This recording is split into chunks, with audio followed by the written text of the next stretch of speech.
तो गति घर्षण गति का विरोध करता है। किसका? गति का विरोध नहीं करता है भाई, गति का विरोध नहीं करता। ये सापेक्षिक गति पर काम करता है। अब यहाँ पर इन दोनों के बीच सापेक्षिक गति क्या है? इधर 6। तो देखो सापेक्षिक गति देने का कैसा तरीका है ये। तो जब देखो गति इन दोनों में वो कैसे देते हैं सापेक्षिक गति। देखो इधर दोनों का वेग की दिशा देख लो। अब देखो सापेक्षिक गति देने के लिए या तो इस पर बैठो या इस पर बैठो। अपन मान लो तो इस पर बैठ जाते हैं, ये बैठ गए अपन इस पर। तो अब इसकी गति को तो इधर रखो, अब इसका वेग को तो जहाँ है वहीं रखो। दूसरे वाले जिसके सापेक्ष निकालना है उसकी वेग को उल्टा कर दो, इस दिशा में है तो इस दिशा में दे दो। ये अब देखो दोनों का वेग विपरीत दिशा में आ गया इस पर, तो इस पर नेट फोर्स ये गति में है ही नहीं, गति में है ही नहीं, सापेक्ष गति में है ही नहीं है भाई। इस पर इधर 6 मीटर पर सेकंड लग रहा है, इस पर 6 मीटर पर सेकंड, दोनों की तरफ से बराबर है, ये स्थिर अवस्था में। तो इसके जो लग रहा है वो घर्षण वो क्या होगा? स्थैतिक। तो सही आंसर अपना कौन सा होगा? पहला होगा स्थैतिक घर्षण, दूसरा होगा गतिक घर्षण। ठीक है, चलो अब ये हो गई बातें अपनी कंप्लीट। तो अब अपन को ये भी समझ आने लगा है कि कहाँ घर्षण लगता है और कहाँ नहीं लगता है। ठीक है, काइनेटिक घर्षण अपन को समझ आ चुके है ना। चलो ठीक है, अब अपन देखते हैं कि देखो घर्षण हमेशा गति के विरोध मत लगा देना। मान लो जैसे ये एक नत्तल है, थोड़ा समझो है ना, एक पॉइंट समझो। इस पर ये एक ब्लॉक है ना, ब्लॉक इधर गति कर रहा है, इधर जा रहा है। तो अपन क्या कहेंगे कि अपन को जो अपन के हिसाब से घर्षण किधर लगना चाहिए। अब गति कर रहा है तो घर्षण लगेगा, पहली बात तो काइनेटिक लगेगा। तो अपन सीधा लगा देंगे ये कि गति के विपरीत। लेकिन घर्षण बल है जो गति पर तो निर्भर कर ही नहीं करता है, वो सापेक्षिक गति पर निर्भर करता है। तो अपन को ये देखना होगा, अगर ये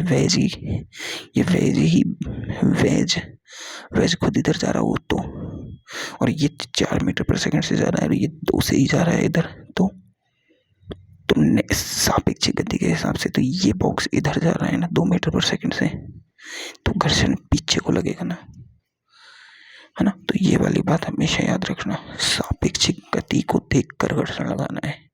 किसको? सापेक्षिक गति को।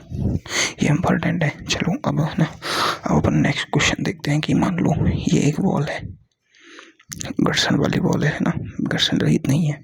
ठीक है, अब इस पर अपन ने ये एक बॉक्स चिपकाया, ये दीवार है, दीवार पर अपन कोई बॉक्स चिपका देते हैं ना, वो है ये, है ना। और अब उस बॉक्स पर अपन एक उंगली लगाकर फोर्स लगा रहे हैं। ठीक है, उस बॉक्स पर एक उंगली लगाकर एक फोर्स लगा रहे हैं, एफ फोर्स उंगली से, है ना। ऐसे उंगली से कोई फोर्स लगा रहे हैं, और जैसे ये पेन दीवार पर लगाया अपन ने और इस पर ऐसे फोर्स लगाया उंगली से। अब क्या होगा कि अपन को पता है कि भाई ग्रेविटी के कारण नीचे लगेगा mg, इसके कारण ये नीचे खिसकेगा ना भाई, नीचे। तो जो घर्षण है, ये घर्षण यहाँ लगेगा। अब घर्षण कहाँ लगना चाहिए? घर्षण कहाँ लगेगा? यहाँ पर एफएस घर्षण ऊपर लगेगा, है ना। इसको ये नीचे खींचेगा, है ना भाई। यहाँ पर म्यू लगेगा कुछ, है ना, घर्षण गुणांक। और अब इसका एन की तरह भाई देखो, mg तो इधर है और एन की तरह इसका एन इस तरह लगेगा। एन कहाँ? अब ये क्या है? अभिलंब प्रतिक्रिया बल है। क्या है ये? अभिलंब प्रतिक्रिया बल क्या होता है? एन कहाँ लगता है? ये संपर्क सतह के लंबवत लगता है। कहाँ लगता है? संपर्क सतह ये है, इसके लंबवत एंगल पर एन लगेगा। एन अगर संपर्क सतह ऐसी होती है तो एन लगता है ऐसे, संपर्क सतह ऐसी होती है तो एन लगता है ऐसे। यहाँ रखा है तो एन ऐसे, है ना। तो हर जगह संपर्क सतह पर लंबवत लगता है। ठीक है, अब देखो एक ये होता है परिधि, और परिधि पर कोई वस्तु ये है, ये क्या है? एक छल्ला। क्या है? छल्ला, है ना। एक रिंग है, रिंग के अंदर अपन एक गेंद को ऐसे फिराते हैं अंदर ही अंदर, तो उस पर एन कहाँ लगता है? तो उस गेंद से फिरती है ना, तो उसका एन सेंटर पर लगता है। कहाँ लगता है? सेंटर पर। क्यों? क्योंकि क्योंकि हर देखो इसकी जो हर त्रिज्या है ना वो एक अभिलंब खींचती है, ऐसे ऐसे अभिलंब खींचती है। तो हर पॉइंट पर उसका, जैसे यहाँ गेंद यहाँ है तो अभिलंब इधर, अभिलंब इधर, अभिलंब इधर, इधर, ये स्पीड में फोर्स गति कर रही है। तो मेन अभिलंब की डायरेक्शन कहाँ है? हमेशा इधर अभिलंब। तो इसी तो कहते हैं अभिकेंद्रीय बल। अभिकेंद्रीय बल जो केंद्र की ओर लगता है और केंद्र से दूर लगता है वो क्या है? अपकेंद्रीय बल। अपकेंद्रीय बल है ना। तो ये अपन की बात हैं। चलो यहाँ बात पे आते हैं। यहाँ एन लगेगा इधर, तो अभिकेंद्रीय ये अभिलंब प्रतिक्रिया बल कैसे लगता है ये समझ आया? अभिलंब प्रतिक्रिया बल। अब देखो, अब घर्षण बल का मान देखो। घर्षण बल एफ एस, वैल्यू क्या दी है इसकी? म्यू है ना, और एन। अब एन किसके बराबर है? देखो अपन नॉर्मली केसेस होते हैं उनमें देखो क्या होता है, उनमें यहाँ होता है और ये नीचे एम जी लगता है, ऊपर संपर्क सतह से एन लगता है, ये एफ एस लिमिटिंग लगता है। जब एफ एस की वैल्यू लगते हैं म्यू एम जी, क्योंकि म्यू एन से एन की वैल्यू क्या आ रही है यहाँ पर? M G, M G. लेकिन इस केस में एन की वैल्यू किसके बराबर है? ये एफ के बराबर। देखो एन इधर लग रहा है, एफ इधर लग रहा है, तो एन को संतुलित करने वाला घटक कौन सा है? एफ। यहाँ पर एन को संतुलित कौन कर रहा है? एफ। तो यहाँ पर जो फोर्स लगेगा घर्षण बल वो म्यू एन लगेगा और F S equal to mu F होगा। क्या होगा? Mu F. यानी जितना अपन अधिक फोर्स लगाएंगे उतना अधिक घर्षण लगेगा। सही बात है, सही बात है। अपन घर्षण को, इस फोर्स को कम करेंगे तो वस्तु नीचे गिर जाएगी। क्यों? क्योंकि घर्षण की वैल्यू कम हो जाएगी ना। समझ में आई ये बात? समझ में आई ये बात? समझ आई। तो अब अपन को देखो, अब इस ये बल है म्यू एफ, म्यू एफ। ये वाला बल क्या है? बचाने वाला। ये इसे गिरने से रोक रहा है ना, अपन फोर्स लगा रहे हैं जिससे घर्षण लग रहा है, घर्षण लग रहा है। तो ये घर्षण बल है एफ एस। ये क्या है? बचा रहा है गिरने से। ये है बचाने वाला बल। क्या है? बचाने वाला बल। अब ये बचाने वाला है तो गिराने वाला बल कौन सा है? ये वाला बल। ये क्या है? गिराने वाला, गिराने वाला। अगर वस्तु को स्थिर अवस्था में रखना है, स्थिर अवस्था में रखना है वस्तु को यहीं रोके रखना है, तो बचाने वाला बल, बचाने वाला बल या तो ज्यादा हो या बराबर हो किससे? गिराने वाले बल से। अगर गिराने वाला बल ज्यादा हो गया तो वस्तु तो गिर जाएगी। बचाने वाला बल क्या है? एफ एस घर्षण बल। अगर ये ज्यादा हो या इसके बराबर हो तो वस्तु स्थिर अवस्था में रहेगी। और एफ एस को ही अपन क्या लिख रहे हैं यहाँ पर? Mu N. ये ग्रेटर देन या इक्वल टू होना चाहिए एम जी के। सही बात है कि नहीं?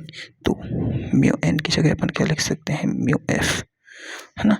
Mu F is greater than या इक्वल टू होना चाहिए एम जी के, है ना। तो एफ है जो ग्रेटर देन इक्वल टू होना चाहिए एम जी बाई म्यू के। इस कंडीशन में ही वस्तु गिरेगी नहीं। मतलब बल का मान इतना या इतने से अधिक होना चाहिए। कितने से? एम जी बाई म्यू से। किससे? M G by mu. ये नेट में पूछा जा चुका है, ये वाला पॉइंट, ये वाला।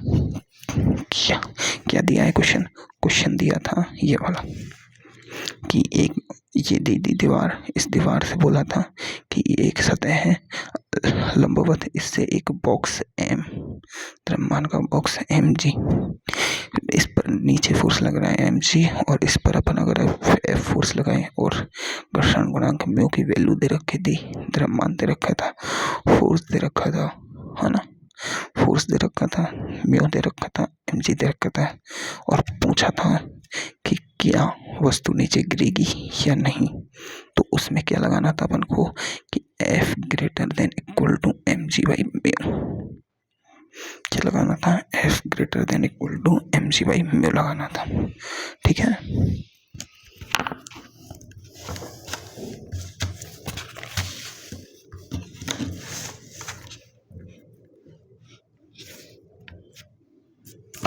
चलो इतना अपन को समझ में आ गया। अब एक क्वेश्चन देखो कि एक गाड़ी है भाई, देखो अपने बचपन में देखा था कि अपन क्या करते थे कि जो पतंग होती है, जैसे एक आदमी है ये, है ना, ये क्या है, एक आदमी है ना। अब ये स्पीड में क्या कर रहा है, गति, मतलब ये वी चाल से चल रहा है या ए त्वरण से चल रहा है, बात तो एक ही है। या तो इसकी चाल होगी कोई या इसका त्वरण होगा, है ना। अभी अपन जैसे दौड़ना स्टार्ट करते हैं तो जो पतंग होती है, पतंग है ना, पतंग, ये पतंग है। अब ये पतंग क्या होती है, ये इसको अपन पेट से छुपा लेते हैं। तो जैसे जैसे अपन स्पीड बढ़ाते हैं दौड़ने की, तो पतंग अपने आप चिपकी रह जाती है। ये अपनी पेट है और इस पेट पर ये जो पतंग है, ये पतंग अपने आप चिपकी रह जाती है ना। इसको पकड़ने की जरूरत नहीं होती है। अपन जब तक स्पीड में दौड़ते रहते हैं, पतंग नीचे नहीं गिरती है, नीचे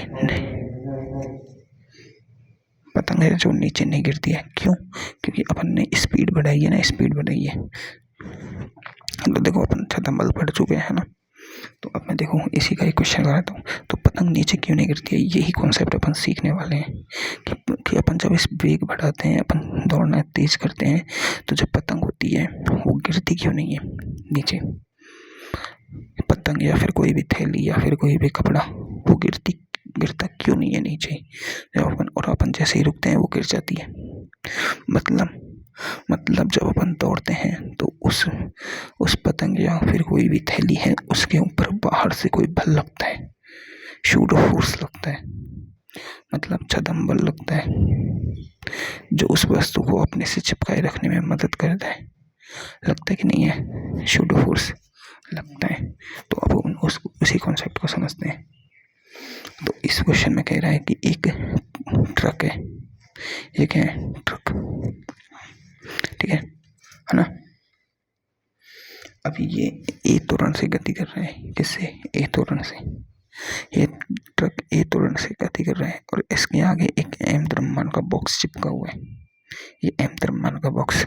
तो ये कह रहा है कि इसका जो ये त्वरण है, ये त्वरण का न्यूनतम मान कितना होगा। एक तो ये त्वरण का अधिकतम मान हो सकता है और एक न्यूनतम मान। तो अपन पहले न्यूनतम मान देखते हैं कि इस त्वरण का न्यूनतम मान कितना होगा, ताकि ये बॉक्स नीचे ना गिरे। ये जो बॉक्स है या ये फिर ब्लॉक है जो नीचे ना गिरे, ना गिरे। अब इस ब्लॉक को अपन को नीचे गिरने से रोकना है, ठीक है। अब ब्लॉक नीचे गिरेगा तो अपन को पता है इस पर तो फोर्स लगेगा mg, ठीक है। नीचे गिरता है तो ब्लॉक, ये तो अपन को पता है ना। और यहाँ पर जो म्यू की वैल्यू है वो दी गई है, म्यू दिया गया है। अब ये इधर गति कर रहे हैं। जब देखो दो चीजें आपस में गति करती हैं, तो देखो अब मान लेते हैं अपन ने शूडो फोर्स पढ़ा था ना कि शूडो फोर्स विपरीत दिशा में लगता है। जो त्वरण होता है उस त्वरण के विपरीत दिशा में शूडो फोर्स लगता है और उतने ही त्वरण से लगता है। किससे लगता है, उतने ही त्वरण से। यही तो शूडो फोर्स की वैल्यू थी। अपन ने शूडो पढ़ा था। ये शूडो फोर्स कब लगता है, दो वस्तुओं के बीच लगता है। पहली बात तो दो वस्तुओं पर लगता है ना। कैसे लगता है कि मतलब किस में लगता है, सापेक्षिक निर्देश तंत्र में लगता है एक तो, है ना। सापेक्षिक निर्देश तंत्र में लगता है। दोनों सापेक्षिक गति कर रही है एक दूसरे के, सापेक्षिक गति कर रही है कि नहीं कर रही, सापेक्षिक गति कर रही है, तभी तो शूडो फोर्स लगेगा। तो सापेक्षिक निर्देश तंत्र में लगेगा दो वस्तुओं पर। दो हो सकती है, तीन हो सकती है, पर सापेक्षिक निर्देश तंत्र में लगता है, जड़त्वीय निर्देश तंत्र में नहीं लगता है ना। ये मैं पहले भी बता चुका हूँ जब मैंने एप शूडो पढ़ाया था, है ना। तब और कैसे लगता है कि इसकी जो वैल्यू होती है वो उसके बराबर होती है किसके, जो दिया त्वरण है उसके बराबर इसका त्वरण होता है खुद का। और इसकी जो डायरेक्शन होती है विपरीत होती है, विपरीत, है ना। तो अब इस पर शूडो फोर्स लगाते हैं अपन इधर। ये क्या है, एक शूडो फोर्स है, शूडो। इसकी वैल्यू कितनी होगी, डायरेक्शन तो विपरीत हो गई क्योंकि इसकी डायरेक्शन इधर है, और वैल्यू होगी m, क्योंकि ये m है ना, इसका m और ये a, दिशा विपरीत होगी और जो त्वरण के मान होगा वो बराबर होता है। तो ये है अपना शूडो फोर्स, ये लग गया ma इधर, ठीक है, क्या लग गया, एम ए। ठीक है, अब एम ए इधर लग गया तो देखो अपन को पता है कि अभिलंब प्रतिक्रिया वाला अपन ने अभी देखा था कि इधर लगता है कितना एन। अब देखो अभी अपन ने जस्ट अभी अपन ने देखा था कि बचाने वाला बल होता है वो हमेशा ज़्यादा होना चाहिए। बचाने वाला बल ज़्यादा या इक्वल टू होगा, ज़्यादा होगा या इक्वल टू होगा गिराने वाले से। ठीक है, तो अब यहाँ पे गिराने वाला तो mg है और बचाने वाला क्या है, बचाने वाला घर्षण बल है ये fs, घर्षण बल fs है ना। तो fs की वैल्यू क्या है यहाँ पर, fs होती है म्यू एन, एन की वैल्यू किसके बराबर आएगी, इस बल के बराबर जो है क्या, एम ए।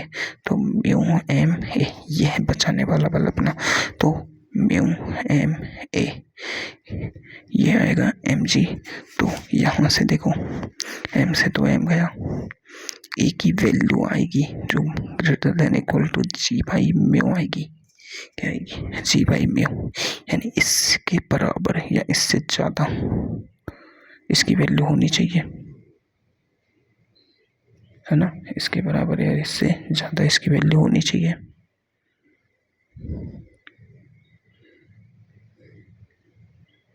इससे बराबर या इससे ज़्यादा इसकी वैल्यू होनी चाहिए, तभी तो वस्तु रुकेगी। तो ये अपन को समझ आ चुका है, तो ये क्वेश्चन अपन आराम से कर देंगे, हो गया, बस यही है। ठीक है ना, मोकाइनेटिक तो मैं तुम्हें पढ़ा ही चुका हूँ, है ना।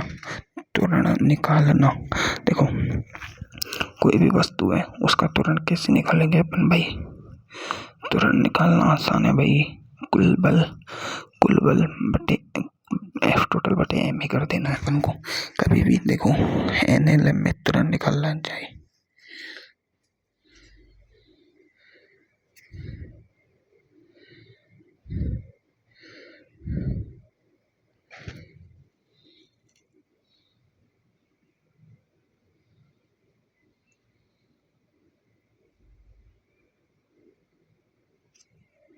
है ना। कोई भी वस्तु का त्वरण निकालना चाहे तो उसके लिए अपन को क्या लगाना है, F net equal to M total और ए, ये क्या होता है त्वरण, तो ये होता है ए इक्वल टू एफ नेट भाई एम टोटल, ये फॉर्मूला है त्वरण निकालने का। अब वो कैसे भी निकालने अपन, फॉर्मूला यही रहेगा। ठीक है, अब देखो अपन ने काइनेटिक घर्षण में तुम्हें पढ़ा ही चुका हूँ, वापस पढ़ाने की तो कोई ज़रूरत है ही नहीं, है ना। तो अपन देखो एक घर्षण का ग्राफ देखते हैं। ग्राफ अपन को जब भी ग्राफ देखा जाए तो सही ग्राफ क्या होता है घर्षण का, तो देखो ये घर्षण बल की वैल्यू है ना, और ये है आरोपित बल, और ये क्या है, इसे अपन कहते हैं कि एफ लिमिटिंग है, ये लिमिटिंग घर्षण है। अब क्या होगा, जैसे जैसे आरोपित बल बढ़ाया जाएगा वैसे वैसे घर्षण की वैल्यू भी उसी अनुपात में बढ़ेगी। जैसे ये 10 है, ये 20 है, ये 30 है, ये 40 है और ये 50 का आरोपित बल एफ लिमिटिंग है ना। और इधर ये 10, ये 20, ये 30, ये 40 और ये 50, ये 60 आरोपित बल तो कितना भी हो सकता है, पर घर्षण की वैल्यू 50 से ज़्यादा नहीं होगी क्योंकि लिमिटिंग 50 है ना। मतलब मान रहे हैं ना अपन कोई क्वेश्चन में। तो अब क्या होगा, जैसे जैसे अपन आरोपित बल 10 करेंगे वैसे वैसे ये भी बराबर हो जाएगा, है ना। ऐसे बढ़ते जाएगा बढ़ते जाएगा बढ़ता जाएगा, यहाँ जाके अब आरोपित बल नहीं लगेगा। अब देखो अगर म्यू काइनेटिक दिया है तो लगेगा। अगर म्यू काइनेटिक की वैल्यू कम है, मतलब कम है म्यू स्थैतिक से, तो यहाँ पर अब घर्षण बल की वैल्यू कम होगी, क्या होगी, कम। और एक मान लो म्यू काइनेटिक, अगर देखो म्यू स्थिति कितना है 50, म्यू काइनेटिक अगर क्वेश्चन में 40 है उस क्वेश्चन में दिया है तो 40 पर स्थिर हो जाएगा और अब वस्तु गति करती जाएगी, चाहे इसको इन्फिनिट तक बढ़ा दो। तो ये है घर्षण का असली ग्राफ। अगर म्यू काइनेटिक ना दिया होता तो अपन म्यू काइनेटिक को मानते म्यू एस के बराबर 50, तब क्या होता है, ये ग्राफ यहाँ से जाके यहाँ एक टर्न नहीं लेता, यहाँ नीचे नहीं आता, घर्षण की वैल्यू यहाँ से सीधा जाता। ठीक है, तो अपन कोई भी क्वेश्चन में उसका म्योकाइनेटिक दिया है या नहीं दिया है, उस हिसाब से अपन क्वेश्चन में उसका ग्राफ बनाना पूछा जाए तो अपन निकाल सकते हैं आराम से, कोई दिक्कत नहीं है ना। गतिक घर्षण में 10 की कमी आ रही है ना। तो ये अपना हो चुका है। अब मेरे हिसाब से घर्षण कंप्लीट है।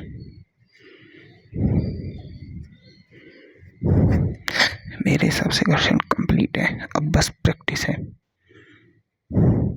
घर्षण में जानने की जितनी भी बातें थी वो अपन कंप्लीट कर चुके हैं। इसके अलावा कोई और बात नहीं होती है, समझ आया? तो अब देखो सीधी सी बात है, अब अपन ने जितने बिगर घर्षण के क्वेश्चन किए हैं, तनाव के, स्प्रिंग के, जितने भी ब्लॉक के, नत्तल वाले, वो सारे में बस म्यू की वैल्यू डाल दो, घर्षण के सारे क्वेश्चन हो जाएंगे। सारे टाइप के क्वेश्चन है अपन ने जितने भी ऐसे ये डबल ब्लॉक वाले ये पुली बना के ऐसे क्वेश्चंस किए हैं ना, ऐसे पुली बना के यहाँ द्रव्यमान लगाया, यहाँ द्रव्यमान लगाया, है ना। या फिर ऐसे कोई भी इधर कोई वस्तु को ऐसे खींचा और यहाँ लटका के यहाँ लगा दिया, तो इस पर अपन ने ये बॉक्स लगा दिया, यहाँ घर्षण लगा दो, वही बन जाएंगे, वही टाइप के क्वेश्चन आ जाएंगे सारे। अब मेरे हिसाब से घर्षण कंप्लीट है, बस क्वेश्चंस करने की बात है। मैं कुछ क्वेश्चंस करा देता हूँ जो अच्छे सर ने कराए हैं, बाकी सब तुम्हें ही ट्राई करना है भाई, कोई भी नहीं है भाई, कुछ भी नहीं है बाकी, बस घर्षण कंप्लीट है अपना। आप क्या है अपना घर्षण अब कंप्लीट है। बस कुछ क्वेश्चन अपन को समझ में हैं जो एडवांस लेवल के हैं, जो मतलब जेईई मेंस में आए हुए हैं ना, ऐसे क्वेश्चंस को अपन को ट्राई करना। मैं कुछ एक आध छोटे मोटे क्वेश्चन बना लेता हूँ आज, फिर अपन कल की क्लास में एडवांस लेवल के क्वेश्चंस करेंगे, और नेक्स्ट क्लास में अपन 2 ब्लॉक प्रॉब्लम करेंगे, 2 ब्लॉकों के बीच की जो प्रॉब्लम होती है उसको करेंगे, और इस चैप्टर को अंत करेंगे, ठीक है। तो देखो कुछ क्वेश्चंस करते हैं अपन कि एक ये है, ये गाड़ी है भाई। अब मैं थोड़ा फास्ट कराऊंगा क्योंकि ये सारे सीधे क्वेश्चन अपन कर चुके हैं इन सबको। यहाँ पर एक पुली लगी हुई है, कोई दिक्कत नहीं, ऐसे पुली वाले क्वेश्चन अपन कर चुके हैं। यहाँ पर एक द्रव्यमान का बॉक्स रखा है, नहीं है कोई दिक्कत भाई, नहीं है ना। और यहाँ पर एक द्रव्यमान का ये लटका हुआ है, ठीक है। यहाँ पर बोल दिया कि यहाँ घर्षण नहीं है भाई, ये एक स्मूथ सरफेस है, तो अपना पहले जैसा क्वेश्चन हो गया भाई, कोई दिक्कत नहीं है ना। तो अब क्या बोल रहा है कि यहाँ पर जो ये द्रव्यमान का ये बॉक्स है, इस पर यहाँ घर्षण है, और ये बोल दिया ये घर्षण है म्यू, ठीक है। अब ये इसने म्यू बोल दिया, अपन को क्या करना है, घर्षण को अलग रखो। पहले अपन नॉर्मल सॉल्व करते हैं क्वेश्चंस को, ऐसे सॉल्व करते हैं, ठीक है। तो अपन को पता है कि यहाँ पर टेंशन आएगी दोनों तरफ टी, और यहाँ पर भी टेंशन टी आएगी। रस्सी एक है तो दोनों की टेंशन सेम हो गई, है ना। रस्सी एक है तो टेंशन सेम हो गई, चलो ठीक है। इसका नीचे क्या लगेगा भाई, mg लगेगा। अब ये घर्षण म्यू है। अब अगर देखो अब इस mg के कारण अब देखो नेट फोर्स किधर ज़्यादा लगेगा, इधर, क्योंकि इसका mg तो कोई काम का है नहीं, क्योंकि ये तो स्थिर अवस्था में रखा हुआ है ना, इसका mg तो कोई काम का नहीं है भाई। तो इसका अब देखो घर्षण कहाँ लगेगा, इसमें ऊपर लगेगा भाई। अब इसमें घर्षण ऊपर लगेगा या नीचे लगेगा ये अपन को पता नहीं है ना। अब देखो ये तो क्वेश्चन अपन को दिया, पर क्वेश्चन पूरा कहाँ मैंने बताया ही नहीं, ऊपर की लाइन तो बताई नहीं। बताया ये गया है कि भाई ये जो पूरा गाड़ी है ना भाई, ये भी तो चल रही होगी कहीं ना कहीं, तो ये गाड़ी है ना भाई ए त्वरण से चल रही है, किससे, ए त्वरण से। और ये बोल रहा है ए का अधिकतम मान क्या होगा कि दोनों ब्लॉक स्थिर रहे, ठीक है। अब ये अधिकतम वाला आ गया, ठीक है। अभी तो मैंने न्यूनतम वाला किया था ना, अभी अधिकतम वाला है। इसमें कह दिया कि ए का अधिकतम मान क्या होगा कि दोनों ब्लॉक स्थिर रहे, ठीक है। अब समझो ये बात, ए का अधिकतम मान यानी गाड़ी की स्पीड मैक्सिमम होनी चाहिए। क्वेश्चन ने खुद ने कहा है कि अधिकतम मान पूछा है भाई, तो गाड़ी की स्पीड कैसी होनी चाहिए भाई, मैक्सिमम होनी चाहिए। अब गाड़ी की स्पीड बहुत ज़्यादा होगी, थोड़ा समझो, गाड़ी की स्पीड क्या होगी ज़्यादा, तो क्या लगेगा, एक शूडो फोर्स लगेगा। अपन को पता है शूडो फोर्स यहाँ लगता है, ये सूडो फोर्स लगेगा एफ, वो क्या होगा एम ए के बराबर एफ सूडो लगेगा जो है ना, एफ सूडो लगेगा। लेकिन एक बात समझो, ये भी तो एक बॉक्स है और ये भी तो गाड़ी के साथ संपर्क में है, तो इस पर भी एक सूडो फोर्स लगेगा, इधर लगेगा या नहीं लगेगा, क्या वही एम ए, इधर भी तो सूडो फोर्स लगेगा। ठीक है, अब एक बात समझो, इस सूडो फोर्स की वैल्यू भी बहुत ज़्यादा है, क्यों, क्योंकि अपन को त्वरण का मैक्सिमम वैल्यू निकालनी है, तो ये वाला बल ज़्यादा होगा किससे, इससे। ये एम जी लग रहा है, ये तो फिक्स वैल्यू है ना, एम जी लग रहा है, ये तो फिक्स वैल्यू है ना, लेकिन ये त्वरण है वो जी से बहुत ज़्यादा है भाई, जी से बहुत ज़्यादा है ये त्वरण। अपन को एक अधिकतम मान लेना है, इसका मतलब इससे तो बहुत ज़्यादा है भाई, तभी तो ये इधर जाएगा। ठीक है, ये जी से बहुत ज़्यादा है, ये मान के अपन को करना है क्वेश्चन, है ना।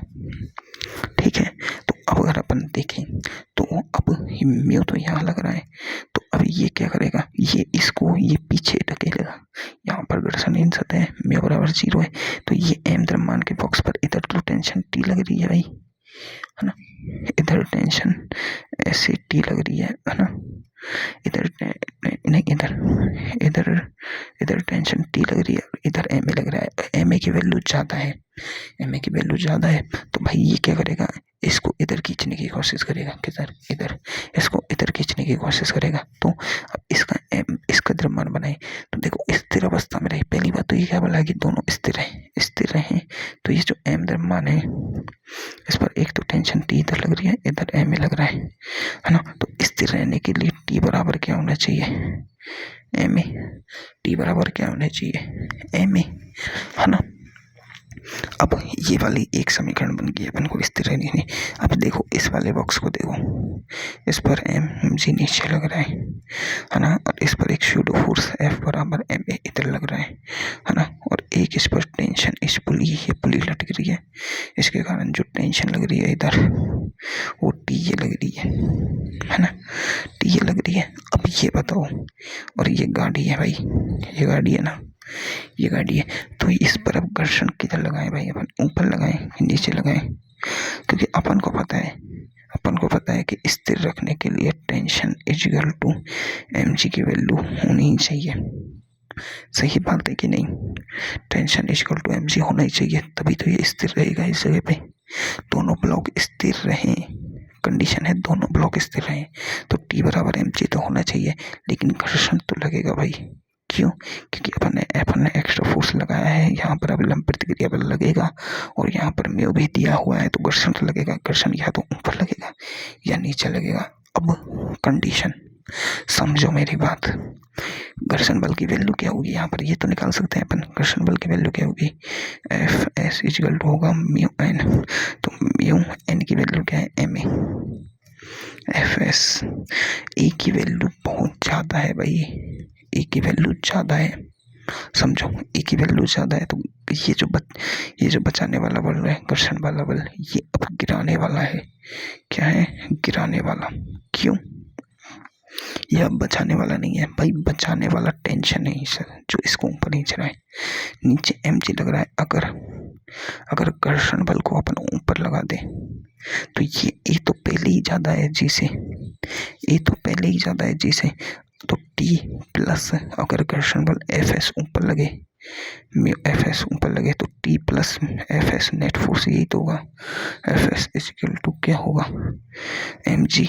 मतलब कैसे भी ये दोनों चीज़ें बराबर नहीं हो सकती, टेंशन की वैल्यू जुड़ गई, घर्षण बल की वैल्यू जुड़ के एम जी के बराबर आ रही है क्या, नहीं आ रही, एम जी से ज़्यादा हो जाएगी तो वस्तु ऊपर चल जाएगी, तो घर्षण ऊपर नहीं लगेगा, घर्षण अब वस्तु को ऊपर जाने से रोकेगा, क्योंकि ये है ना, ये बहुत ज़्यादा है, ये इसे ऊपर खींचने की कोशिश कर रहा है, तो घर्षण बल इसे नीचे लगेगा, जिससे ये ऊपर ना जाए, स्थिर अवस्था में रहे, तो अब घर्षण बल लगेगा नीचे, एफ एस।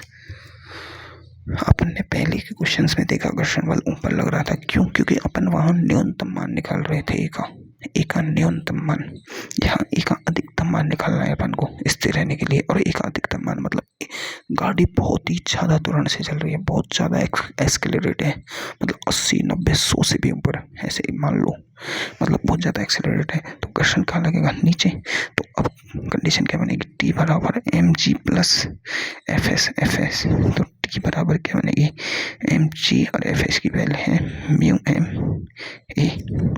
ठीक है, तो टेंशन बराबर क्या बनेगी, एम कॉमन आ जाएगा जी प्लस म्यू ए।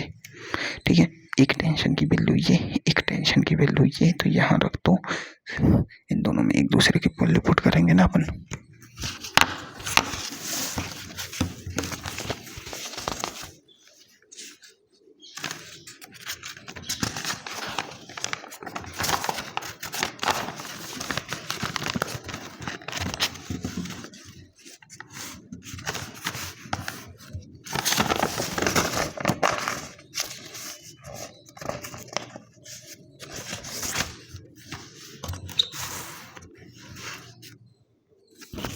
तो इसमें अपन अब घर्षण की वैल्यू पुट करेंगे ना।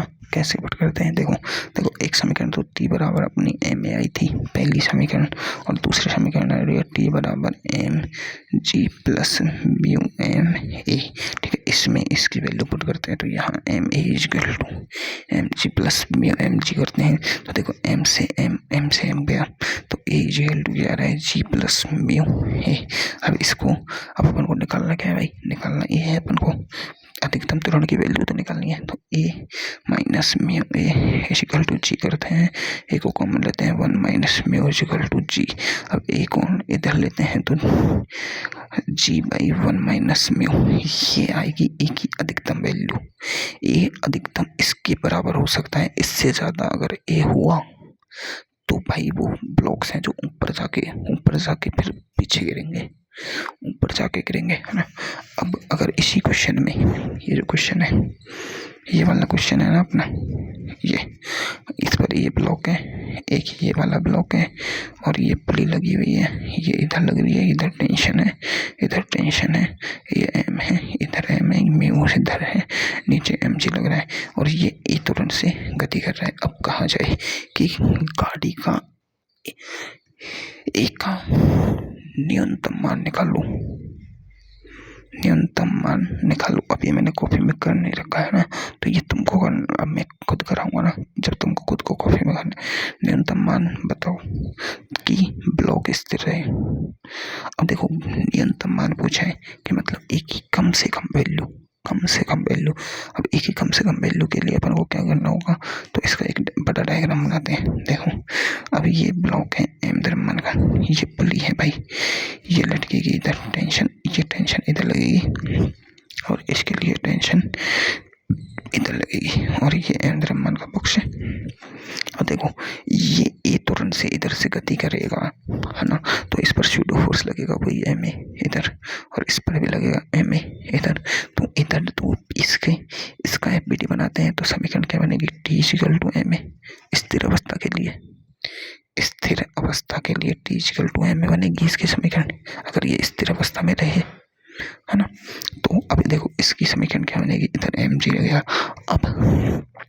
अब देखो, अब जो घर्षण बल है वो नीचे लगेगा या ऊपर लगेगा, देखो समझो। अब ए का क्या पूछा है अपन को, न्यूनतम मान। तो ए का जब न्यूनतम मान पूछा होता है ना, तो घर्षण विपरीत दिशा में लगता है हमेशा, एम जी के विपरीत दिशा में लगेगा। अब यहाँ एफ एस लगेगा ऊपर, क्यों, क्योंकि अब ये बचाएगा इसे गिरने से। क्यों, क्योंकि गाड़ी बहुत स्लो चल रही है। अब गाड़ी स्लो चल रही है तो ए की वैल्यू है ना, ये ए की वैल्यू ये कम है, क्या है, कम, न्यूनतम वैल्यू है। तो ये बचाएगा कैसे, अब ये बचाएगा T plus F S equal to M G. F S की वैल्यू क्या होगी, टी प्लस म्यू, और ये एम ए बराबर ये एम जी है ना, एम जी। तो टी की टेंशन की वैल्यू क्या आएगी, M G minus mu M A, ये वाली वैल्यू आएगी। अब इस ए को इस तरह पुट करेंगे अपन, तो यहाँ पर समीकरण बनेगी M A equal to M G minus mu M A. M से एम गया तो A equal to G minus mu A बचेगा, A plus mu A equal to G. तो ए इक्वल टू आएगा 1 plus mu equal to G, तो A equal to आएगा जी by 1 plus mu. दोनों में एक ही अंतर है भाई। अगर दो ब्लॉक प्रॉब्लम होती है उनमें देखो ए का अधिकतम मान क्या है, अधिकतम एल यानी ए मैक्सिमम, तो इस कंडीशन में होता है जी बटे 1 माइनस म्यू, और ये ए मिनिमम इस कंडीशन में होता है जी बटे 1 प्लस म्यू। ये प्लस में है तो नीचे की वैल्यू ज़्यादा है तो ये वैल्यू कम होगी, ये ज़्यादा है तो ये कम है तो ये वैल्यू ज़्यादा होगी, ऐसे होता है ना। तो ये ए मिनिमम है और ये ए मैक्सिमम है। देखो ज़्यादातर तो ना लोग इसे डायरेक्ट याद रख देते हैं, डायरेक्ट याद ही रखते हैं भाई, डायरेक्ट याद रखते हैं कि अगर 2 ब्लॉक प्रॉब्लम है और उसमें अगर गाड़ी का त्वरण पूछा जाए तो उसका ए मैक्सिमम जी बाई 1 वाई म्यू होता है और उसका A minimum G by 1 plus mu होता है। देखो याद करने का तरीका, मिनिमम पूछा है तो नीचे की वैल्यू क्या होनी चाहिए, ज़्यादा, क्या होनी चाहिए, ज़्यादा। अगर मैक्सिमम पूछा है तो नीचे की वैल्यू क्या होनी चाहिए, कम। तो ये एक तरीका है इसे याद रखने का, आसान है। देखो क्वेश्चंस तो ऐसे ही आएंगे, क्वेश्चंस ऐसे ही आएंगे, अगर अच्छा मतलब अब की बार के जैसा पेपर बनाया जाएगा तो ऐसे ही क्वेश्चन आएंगे, अपन को दिमाग लगा के सॉल्व करना है उनको, तो ये प्रैक्टिस है उन्हीं की। चलो अब अपने का अलग क्वेश्चन देखते हैं। चलो एक अच्छा क्वेश्चन देखते हैं कि देखो ये एक नत्तल है ना, क्या है, नत्तल, ठीक है। ये क्या है, इसकी हाइट है ना, ठीक है। ये क्या है, इसका थीटा है ना, और अब क्या कह रहे हैं कि वस्तु है ना ये यहाँ रखी है। अब यहाँ इसे म्यू बराबर 0, ये क्या है, यू, इसका प्रारंभिक वेग 0 से छोड़ा जाता है। तो अब नत्तल पर वस्तु गति किस त्वरण से करती है, नत्तल पर वस्तु करती है जी साइन थीटा त्वरण से, क्योंकि इस पर नत्तल होता है, ये नत्तल, इस पर वस्तु पर फोर्स क्या लगता है, एम जी साइन थीटा। ये क्या है, फोर्स एफ बराबर क्या है, एम जी साइन थीटा, है ना, एम जी साइन थीटा। एफ बराबर क्या होता है, M A equal to M ji sine theta. तो एम से एम गया तो ए, वस्तु का त्वरण क्या होता है इस जगह पर, जी साइन थीटा, क्या होता है, जी साइन थीटा होता है। तो ये वस्तु अगर इस वस्तु का त्वरण क्या है, यहाँ पर ए क्या है, जी साइन थीटा। तो वस्तु नत्तल पर किस त्वरण से गति करती है, वस्तु नत्तल पर तो गति करती है जी साइन थीटा से। और जब वस्तु हवा में होती है और एच हाइट होती है और यहाँ प्रारंभिक वेग 0 से फेंकते हैं, तो वस्तु है जो किस तरह से गति करती है, जी से करती है। तो अब ये ऊपर से यहाँ तक जाने में इसे जो कितना समय लगता है, ये तो अपना हो उसका 2D का 1D 2D का क्वेश्चन आ गया ना, टी समय कितना लगता है, तो वो अपना डायरेक्ट फॉर्मूला ये तो अपन लगाएं, एस बराबर U T plus half A T, उसमें एक ही जगह जी पुट करें, टी निकालें, एस डिस्टेंस एच पुट करें, यू क्या है 0, तो ये तो 0 हो जाएगी, है ना। तो ये 0 हो जाएगी तो ये क्या आ जाएगी, एच इजिकल टू क्या आ जाएगा 1/2 जी टी, है ना। तो टी इजिकल टू क्या आ जाएगा, यहाँ पर 2 इधर मल्टीप्लाई होगा 2h बटा, और ये इधर जाएगा इधर, है ना, नीचे जी 2h/g और हाफ जी टी स्क्वायर होता है, यह ना समीकरण होती है जो जी टी स्क्वायर होती है, तो √t। तो यहाँ पर देखो वस्तु को समझो, वस्तु को ऊपर से u वेग से, मैं देखो u को हमेशा म्यू बना रहा हूँ, तो मैं जब म्यू नहीं बोल रहा हूँ तो वो म्यू नहीं है, मैं अगर म्यू लिख रहा हूँ और बोल यू रहा हूँ तो वो प्रारंभिक वेग u है। तो यहाँ पर भी अब देखो मैंने म्यू बनाया लेकिन बोला क्या है, ये u, तो ये प्रारंभिक वेग u है। तो समझो मैं म्यू और यू लिखने में अंतर नहीं करता हूँ जल्दी में, ठीक है। तो मैं जो बोलूँ वो सही है, म्यू बोलूँ तो वो म्यू है, और यू बोलूँ और बनाऊँ म्यू तो उसका मतलब वो यू है, ठीक है। तो अब ये प्रारंभिक वेग यू से गति का प्रारंभिक वेग 0 है, अब इसको नीचे जाएगी ये जी तरह से, तो इसका जो टाइम होता है वो कितना होता है 2h/g, ठीक है। ये क्या है, इसका त्वरण वस्तु का, है ना, ये क्या है, वस्तु का त्वरण। तो अब ये नत्तल पर जी साइन थीटा त्वरण से गति कर रही है, तो यहाँ से इसे यहाँ तक पहुँचने में जो टाइम लगेगा वो क्या होगा, 2h/g की जगह क्या आएगा इसके त्वरण का, ये आएगा जी साइन थीटा बाई ये। कोई दिक्कत इसमें, कोई दिक्कत। और इसमें एच नहीं आएगा भाई, ये आएगी हाइट। ये कौन सी हाइट तय कर रहा है? एल। इसकी जो ये लेंथ है इसको तय कर रहा है, तो 2। तो इसका टाइम कितना आएगा? 2L/G sin theta. क्वेश्चन ये नहीं था, क्वेश्चन ये नहीं था कि इसने टाइम पूछा है कि यहाँ से यहाँ तक जाने में कितना टाइम लगेगा। ना ना ना ना, ये क्वेश्चन था ही नहीं। क्वेश्चन तो अब है।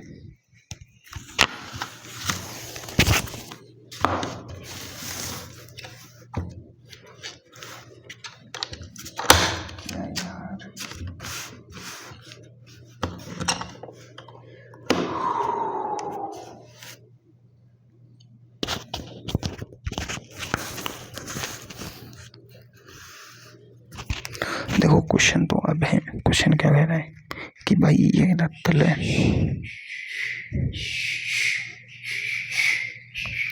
ना, इस पर ये m द्रव्यमान का बॉक्स रखा है, नीचे किस तरह से गति करेगा? G sin थीटा से, है ना।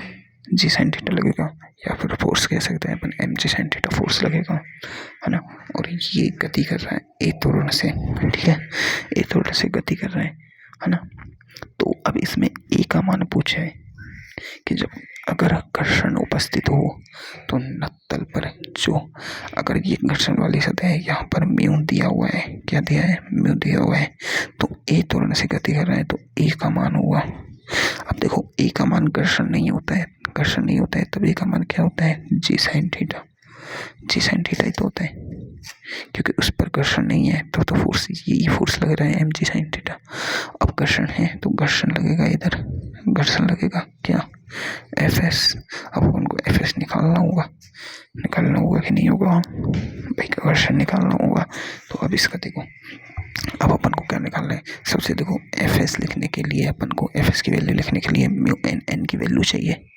अब यहाँ पर n क्या होता है? अभिलंब प्रतिक्रिया बल n होता है, ये n, है ना, n।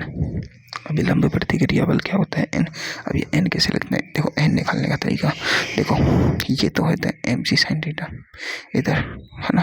तो इसके 90 डिग्री के एंगल पर यहाँ होता है mg cos थीटा, और ये नीचे इसका लगता है डायरेक्ट mg। ये अपन को समझाया, ये होता है थीटा, ये थीटा है, तो कैसे z बन गया? देखो z, अरे तुम्हें समझ में भी नहीं आएगा।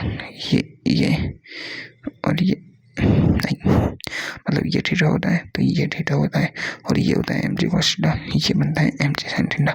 तो जो n की वैल्यू होती है ना इसमें नत्तल में, वो होती है mg cos थीटा के बराबर। किसके बराबर होती है भाई?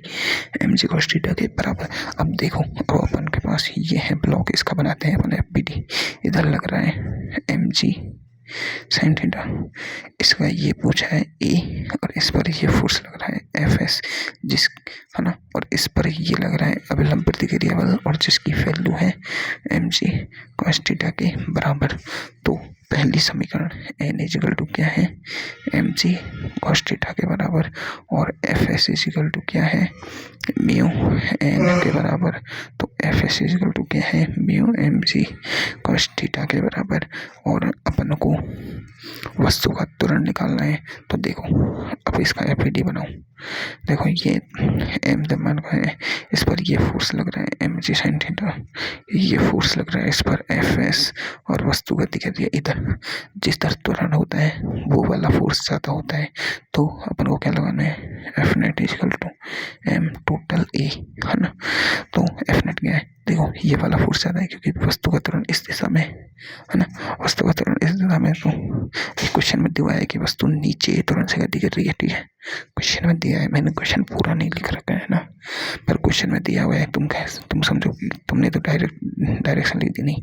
अगर वो बोलता कि वस्तु का त्वरण ऊपर दिशा में, ये वाला भी करेंगे अपन अगला, ठीक है, अगला अपन ये वाला भी करेंगे, ठीक है। तो देखो अब वस्तु नीचे जा रही है त्वरण से, तो ये mg sin थीटा ज़्यादा है, माइनस Fs कम होगा, ये तो हो गया इसका F net। वही तो हुआ, अपन ने कुछ और किया, वही अपन F net equal to m लगा रहे हैं। बस घर्षण बल आ गया है यहाँ पर, बस घर्षण बल अपन को कैलकुलेट करना है, वही क्वेश्चन है सारे। तो टोटल m टोटल क्या है? m और e। अब देखो mg sin थीटा माइनस, अब Fs की वैल्यू क्या है? म्यू mg cos थीटा,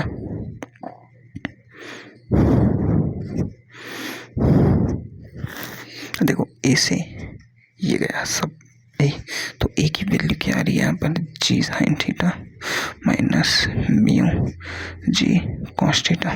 तो ए की वैल्यू क्या आ रही है, g sine theta minus mu cos theta. ये आ रहा है ए की वैल्यू, क्या आ रही है ये, ए की वैल्यू। ये अपन को याद रखनी है कि जब भी एक नत्तल होता है, क्या कैसे याद रखना है कि जब भी एक नत्तल होता है और उस पर एक द्रव्यमान का बॉक्स रखा होता है और वो नीचे ए त्वरण से गति करता है और थीटा ये होता है, तो उस समय जो ए त्वरण होता है उस पर नत्तल पर जब घर्षण दिया हो, जब घर्षण देखो घर्षण ना हो, घर्षण नहीं हो, तब ए का मान जी साइन थीटा, ठीक है। घर्षण हो, एफ एस दिया हो और ए त्वरण से गति करे नीचे, तब ए का मान जी साइन थीटा माइनस म्यू जी कॉस थीटा। याद रखना है, याद रखना है। कैसे याद होगा, अपने आप। कैसे याद होगा, अपने आप। कैसे, 100 प्रैक्टिस पर, प्रैक्टिस पर अपने आप याद हो जाएगा। ये एक दो क्वेश्चंस की प्रैक्टिस करेंगे ना अपन, अपने आप ए बराबर जी साइन थीटा माइनस म्यू जी कॉस थीटा याद हो जाएगा। अपने आप समझ आ जाएगा कि यहाँ पर एन इधर लगेगा, यहाँ पर एम जी कॉस थीटा लगता है, यहाँ पर एम जी साइन थीटा लगता है। तो एफ एस की वैल्यू कैसे निकालेंगे, एम जी साइन थीटा एफ एस बराबर mu M G cos theta हो जाएगा। ए त्वरण निकालेंगे तो f net equal to M a करके एम जी साइन थीटा माइनस है mu M G cos theta करेंगे तो ये त्वरण आ जाएगा, अपने आप आ जाएगा। बस समझो कि करना कैसे है ना, ठीक है। अब देखो अगर यही त्वरण हो, अब इस पर समझो, ये अपने पास क्या थी, ये अपन को ये एम द्रव्यमान का बॉक्स यहाँ से चलना स्टार्ट करता है, यहाँ से और चल के यहाँ जाता है, तब इसका टाइम कितना होता है, टाइम पीरियड अपन ने निकाला था ना, √2s अपॉन जी साइन थीटा। ये कब था, कब था ये, जब घर्षण नहीं था। अब घर्षण है तो टाइम क्या आ जाएगा, √2h नहीं है, एल था, √2l था ये भाई। तो √2l बटे जी साइन थीटा की जगह जी साइन थीटा माइनस म्यू जी कॉस थीटा आ जाएगा। कोई दिक्कत, मेरे हिसाब से कोई दिक्कत नहीं होनी चाहिए। अब देखो, अब इसी क्वेश्चन को थोड़ा अलग तरीके से करते हैं। अगर मान लो कि ये कहे कि एम द्रव्यमान का बॉक्स है और ये ऊपर ए त्वरण से गति कर रहे हैं, तो क्या चेंजेस होंगे। तो देखो ऊपर ए त्वरण से गति कर रहे हैं, तो देखो नीचे तो इस पर एम जी साइन थीटा ही लगेगा फोर्स, लेकिन घर्षण अब किधर, देखो वस्तु की गति इधर है, सापेक्षिक गति किधर है, इधर, तो घर्षण एफ एस इधर लगेगा और ये तो इधर तो एम जी कॉस थीटा ही लगेगा, ऊपर एन लगेगा। बस घर्षण इधर लग रहा था पहले, अब इधर हो जाएगा। इस क्वेश्चन में ऊपर इधर लग रहा था ना घर्षण, जब वस्तु नीचे जा रही है तो घर्षण पीछे लगेगा, तो इस तरह वस्तु इधर जा रही है तो वस्तु पीछे लगेगा। तो अब इधर अपन कैसे करेंगे, तो कंडीशन क्या होगी कि एफ एस की वैल्यू तो क्या होगी, वही mu M G cos theta होगी। तो अब देखो F net equal to M A करेंगे अपन, तो एफ नेट में देखो कौन सा ए ज़्यादा हुआ, चलाने वाला ए कौन सा, ये वाला ए ज़्यादा होगा, ऊपर वाला फोर्स है जो ज़्यादा होगा भाई, ऊपर वाला फोर्स ज़्यादा होगा। तो ऊपर वाला फोर्स क्या है, चलाने वाला बल ये ज़्यादा है और ये जो रोकने वाले हैं ये कम है। अब ऊपर ए त्वरण से जा रहा है तो मतलब इस पर फोर्स भी लग रहा होगा, ऊपर आगे की तरफ फोर्स भी लग रहा होगा। और उस फोर्स की वैल्यू क्या होगी, उस फोर्स की वैल्यू होती है एम ए। इसे अपन सूडो फोर्स मानते हैं यहाँ पर, क्योंकि ये दिख नहीं रहा है, क्योंकि ए त्वरण से जा रहा है तो कोई ना कोई फोर्स तो लग रहा होगा। तो ये एम ए है जो ज़्यादा है, तो ठीक है। तो एम ए माइनस अपन को एफ एस प्लस एम जी साइन थीटा करना है, ये है ना, और इधर है एम ए। अरे यार थोड़ी सी गलती कर दी, यहाँ पर अपन को फोर्स की वैल्यू दी होगी, ये जो एफ है ना, इसकी वैल्यू एम नहीं होगी। यहाँ पर फोर्स होगा, ये 100 न्यूटन दिया होगा क्वेश्चन में, 200 न्यूटन दिया होगा, 300 न्यूटन दिया होगा, जिससे मतलब अपन को पता चल जाए कि ये है, इससे ये इस फोर्स के कारण ये ऊपर जा रहा है, ये जो फोर्स लगाया रखा है इसके कारण ये ऊपर जा रहा है, तो ये फोर्स माइनस ये वाला, तो अपन को ये एक ही वैल्यू निकालनी है ना, तो यहाँ पर ये दोनों जुड़ेंगे। अब जुड़ेंगे तो कैसे जुड़ेंगे, देखो तो एक ही वैल्यू क्या आएगी, यहाँ पर एक ही वैल्यू आएगी F minus F S plus M G. F S की देखो इधर लिखा है, एक ही वैल्यू क्या आएगी एफ माइनस इसकी वैल्यू एम जी, इसकी वैल्यू क्या है एफ एस की value mu M G cos theta plus M जी साइन थीटा, है ना, बटे और ये नीचे आ जाएगा इसका क्या एम टोटल, एम टोटल ही होता है ये F net equal to M total, है ना, F net equal to M total, तो ये वाला बन जाएगा। अब इसमें अपन एफ की वैल्यू पुट करेंगे, एम की वैल्यू पुट करेंगे, म्यू की वैल्यू पुट करेंगे, कॉस थीटा की वैल्यू पुट करेंगे, साइन थीटा की वैल्यू पुट करेंगे, एम टोटल की वैल्यू पुट करेंगे, तो ये ए तुरंत आ जाएगा। तो अपन को बस कंडीशन के हिसाब से कर्षण लगाना है, वस्तु ऊपर गति कर रही है तो घर्षण नीचे लगाना है, वस्तु नीचे जा रही है तो घर्षण ऊपर लगाना है, बस।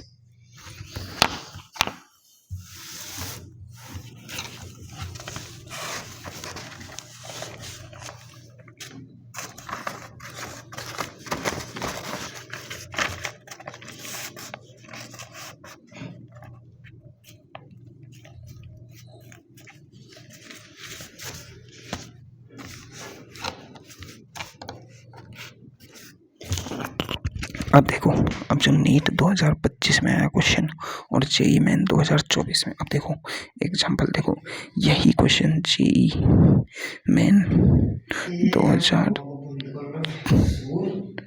यही क्वेश्चन जेई मेन 2024 में है और यही क्वेश्चन सेम, बस डाटा चेंज आया 2025 नीट में, तो आगे भी चांस है कि जेई मेन के पिछले ईयर्स के क्वेश्चन 2026 के नीट के पेपर में आ जाए, तो इसलिए अपन को जेई मेन की बुक जरूरी है। तो अभी क्वेश्चन कह रहा है कि भाई देखो, कोई दी गई वस्तु खुरदरे नत्तल पर 45 डिग्री के कोण पर फिसलने में लगा समय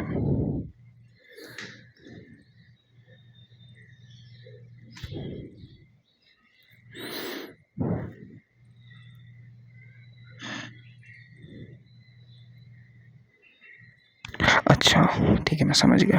क्वेश्चन कह रहे हैं कि कोई खुरदरा, समझो कि कोई एक वस्तु है जो एक तो खुरदरे नत्तल पर 45 डिग्री के कोण पर फिसलती है, मतलब ये नत्तल है भाई, है ना, अब ये वस्तु इधर से फिसल रही है नीचे, है ना, तो ये कह रहा है कि एक तो खुरदरा है, खुरदरा मतलब जहाँ म्यू है मतलब, और एक है भाई चिकना नत्तल, दो नत्तल दिए हैं, दोनों का एंगल 45 है, ठीक है, दोनों का एंगल क्या है 45, है ना, दोनों का एंगल 45 है। अब ये बोल रहा है कि खुरदरा नत्तल पर ये जो वस्तु फिसलती है तो इसका जो इतना जो टाइम लगता है वो टाइम, है ना, वो टाइम, अब इतना ही चिकना नत्तल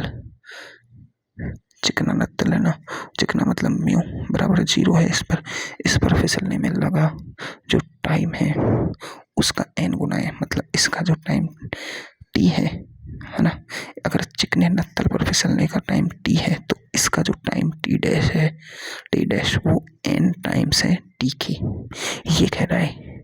मतलब चिकने नत्तल पर मान लो ये बॉल अपन ने फिसलाई तो इसका टाइम t आया, तो खुद जब इसी बॉल को ऐसा ही 45 डिग्री के कोण वाले खुरदरे नत्तल पर यानी जिसका म्यू है उस पर फिसलाते हैं तो उसका जो टाइम आता है वो nt यानी n गुना आता है, n गुना आ गया। तो वस्तु व अनत्तल के बीच गतिक घर्षण गुणांक पूछा है, यानी पूछा है कि भाई जब ऐसे फिसलाते हैं तो टाइम t आता है, खुरदरे नत्तल पर फिसलाते हैं तो टाइम n गुना आता है, n गुना आ गया। तो इसने कह दिया कि जब भाई इतना टाइम बढ़ गया, n गुना बढ़ गया, तो इसने पूछा है कि गतिक घर्षण गुणांक यानी म्यू काइनेटिक की वैल्यू पूछी है। अब इसने म्यू स्थैतिक दिया नहीं है तो म्यू काइनेटिक ही म्यू स्थैतिक होगा। तो अब करना क्या है अपन को, पहले तो टाइम निकालना है, पहले अपन को चिकना नत्तल की बात करते हैं। चलो देखो क्वेश्चन समझो, चिकने नत्तल पर जब वस्तु फिसलती है तो ए की वैल्यू क्या होती है, जी साइन थीटा, अपन पढ़ चुके हैं। टाइम टाइम कितना लगता है, टी बराबर अंडर रूट 2l। हाइट कितनी है, ये वाली l है ना, दोनों की हाइट सेम है भाई, हाइट सेम है ना अपन को, तो 2l भाई ये g की जगह क्या लगता है, g साइन थीटा, ये इसका टाइम होता है। अब जब इस पर फिसलती है तो इस पर म्यू लगता है, क्या लगता है, म्यू, तो इस पर इसका घर्षण कितना होता है, इसका ए त्वरण होता है g sine theta minus mu जी कॉस थीटा। इसका ये होता है क्या, घर्षण, वो क्या है, इस जब इस पर फिसलेगी तो इसका ये त्वरण है ना, ये इसका त्वरण है, ये दोनों का अलग अलग त्वरण होता है फिसलने में, जब तो टाइम, जब त्वरण अलग होगा तो वेग अलग होगा, वेग अलग होगा तो समय अलग होंगे, सही बात है। अब ये इसका ये है ना, तो अब इसका जो लगा टाइम कितना होता है, अंडर रूट 2l अपॉन ये इसका क्या, जी साइन थीटा माइनस म्यू जी कॉस थीटा, ये इसका टाइम है, ये इसका टाइम है। अब कहा है कि इसके टाइम का ये n गुना है, ये इसके टाइम का क्या है, n गुना, तो मतलब ये जो t1 है ये t2 है, ये t1 है, ये t2 का, अब देखो सर ने इसको तो खुरदरा लिखा है, इसको चिकना लिखा है, तो मैं मेरे हिसाब से करा रहा हूँ, तुम इधर समझ लो, उसमें भी उसके हिसाब से बहुत आसान है। ये t1 है ना, ये t है, ये t1, इसको t2 मान लो, चलो ये t2 है खुरदरे वाला और चिकने वाला t1 है, तो जो t2 है वो t1 का क्या है, n गुना, यानी t2 है जो n टाइम्स है t1, ठीक है, t2 है जो n टाइम्स है t1 है ना, t2 है जो n टाइम्स है t1 के, समझ आ रहा है ना। तो अपन यहाँ t2 की वैल्यू पुट करो, t2 की वैल्यू है अंडर रूट 2l अपॉन जी साइन थीटा माइनस म्यू जी कॉस थीटा, और ये n टाइम है t1 के, t1 की वैल्यू क्या है, अंडर रूट 2l अपॉन जी साइन थीटा, समझ आया है ना, n टाइम्स है। देखो अगर दोनों तरफ वर्क करते हैं अपन, तो वर्क करने पर 2l तो ये आ जाएगा, ये रूट में से निकल जाएगा ना वर्क करने पर, mu ji cos theta equal to ये n स्क्वायर हो जाएगा और ये रूट से निकल जाएगा जी साइन थीटा, तो देखो 2l से तो यहाँ 2l गया, ये n इससे मल्टीप्लाई हो जाएगा और ये इधर आ जाएगा, ये इधर चल जाएगा, तो g sine theta equal to n square g sine theta minus mu ji cos theta आ गया। अपन को निकालना क्या है यहाँ पर, म्यू निकालना अपन को भाई, म्यू है ना, तो म्यू पर काम करेंगे ना अपन बस, तो म्यू पर काम करते हैं, तो इसको इधर मल्टीप्लाई करो, करना ही पड़ेगा इधर मल्टीप्लाई, तो ये है g sine theta equal to n square g sine theta minus, देखो n स्क्वायर म्यू जी कॉस थीटा, देखो इधर जी है, इसमें भी जी है, इसमें भी जी है, इन दोनों में से जी को कॉमन लेके इससे काट दें तो कट जाएगा, तो इधर बचेगा, देखो साइन थीटा अपने पास दोनों में 45 डिग्री दिया है, क्या दिया है 45 डिग्री, तो अपन यहाँ थीटा की वैल्यू लिख सकते हैं साइन 45 है ना, sine 45 equal to n square sine 45 minus n square mu cos 45, देखो साइन 45 बराबर कॉस 45 बराबर 1/√2 होता है, ये अपन को याद है पहले से ही, तो इधर 1/√2 बराबर n square 1/√2 minus n square 1/√2, इसमें से अपन देखो इधर म्यू हो रहा है ना, म्यू, हाँ म्यू, तो अब इसमें से देखो 1/√2 इधर है ना, तो इधर 1/√2 कॉमन लें और n स्क्वायर को कॉमन लें, तो बचेगा क्या 1 माइनस म्यू, ये म्यू तो बचेगा, इधर तो 1 बचेगा, इसको तो पूरा कॉमन ले लिया, तो इससे तो ये गया, तो 1 equal to n square 1 minus mu. अब इसको अगर इधर भेज दें तो ये बचेगा n स्क्वायर, अपन को निकालना क्या है, म्यू निकालना है, तो इसको इधर नहीं, इसको इधर भेजो, म्यू तो अपन को ऊपर चाहिए ना भाई, तो 1 माइनस म्यू इक्वल टू क्या आ जाएगा 1/n स्क्वायर, आया कि नहीं आया, आ गया। अब इस म्यू को दे जाओ इधर, इसको ले आओ इधर, तो क्या आ जाएगा 1 minus 1/n square equal to mu. देखो क्वेश्चन बहुत हार्ड था भाई, 2025 में आया ना, 25 में आया, तब बहुत हार्ड क्वेश्चन था, है ना, और 24 में तब भी बहुत हार्ड था जेई वालों के लिए भी। उनके लिए तो नहीं था, मतलब पर नीट वालों के लिए तो था। लेकिन अपन के सर ने देखो, सबसे पहले अपन को चिकने नत्तल के लिए वस्तु को लुढ़का के बता दिया कि उसका ये होता है जी साइन थीटा, उसका टाइम टी होता है √2h/g साइन थीटा। फिर ऐसे ही एक खुरदरे नत्तल के लिए, म्यू वाले के लिए, घर्षण वाले के लिए बता दिया ए बराबर निकाल के कि जी साइन थीटा माइनस म्यू जी कॉस थीटा होता है, उसका टाइम टी होता है √2h। ये पूरी वैल्यू है ना।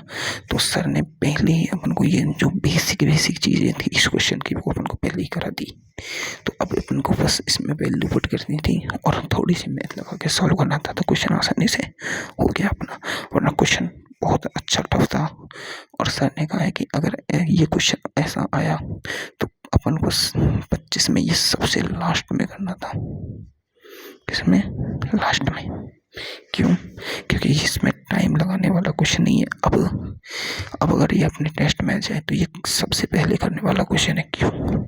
क्योंकि अपन को सब चीज़ याद है। मैंने क्या बताया था कि अपन को ये याद रखना है कि घर्षण हो तब जी का मान, ए का मान क्या होता है, घर्षण नहीं हो तब नत्तल पर ए का मान क्या होता है, टाइम अपन को पता है, ये अपन को पता है। तो सॉल्व करने में इसे 45 सेकेंड से ज़्यादा नहीं लगेगी। समझ गए? तो देखो अब अपन का मतलब अच्छा खासा क्वेश्चन हो चुका है, मतलब क्वेश्चन कंप्लीट हो चुका है मेरे हिसाब से। बस क्वेश्चंस बाकी हैं, उन क्वेश्चंस को तुम्हें ट्राई करना है। मैं इन क्वेश्चंस को धीरे धीरे कराता रहूँगा, है ना।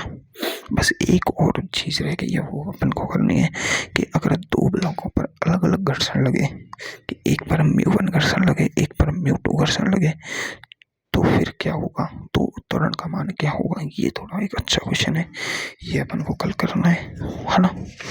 और क्या करना है, और तो ये एक ही यही है मुझे लग रहा है बताने वाला, है ना। और एक चलाने के लिए, मतलब चलाना, किसी वस्तु को खींचना और धक्का देना, ये वाले कॉन्सेप्ट रहा है कि वस्तु को कैसे खींचने में ज़्यादा बल लगता है, कि वस्तु को धक्का देने में ज़्यादा बल लगता है।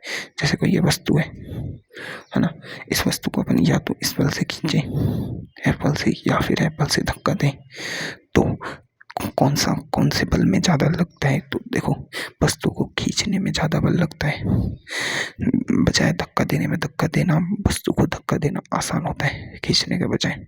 वो क्यों होता है? वो घर्षण के कारण होता है। तो अपन कल देखेंगे कॉन्सेप्ट लगा के कि कैसे धक्का देना आसान होता है खींचने के बजाय। ठीक है, तो चलो अब अपन यहीं एंड करते हैं और इन क्वेश्चंस को ट्राई करना।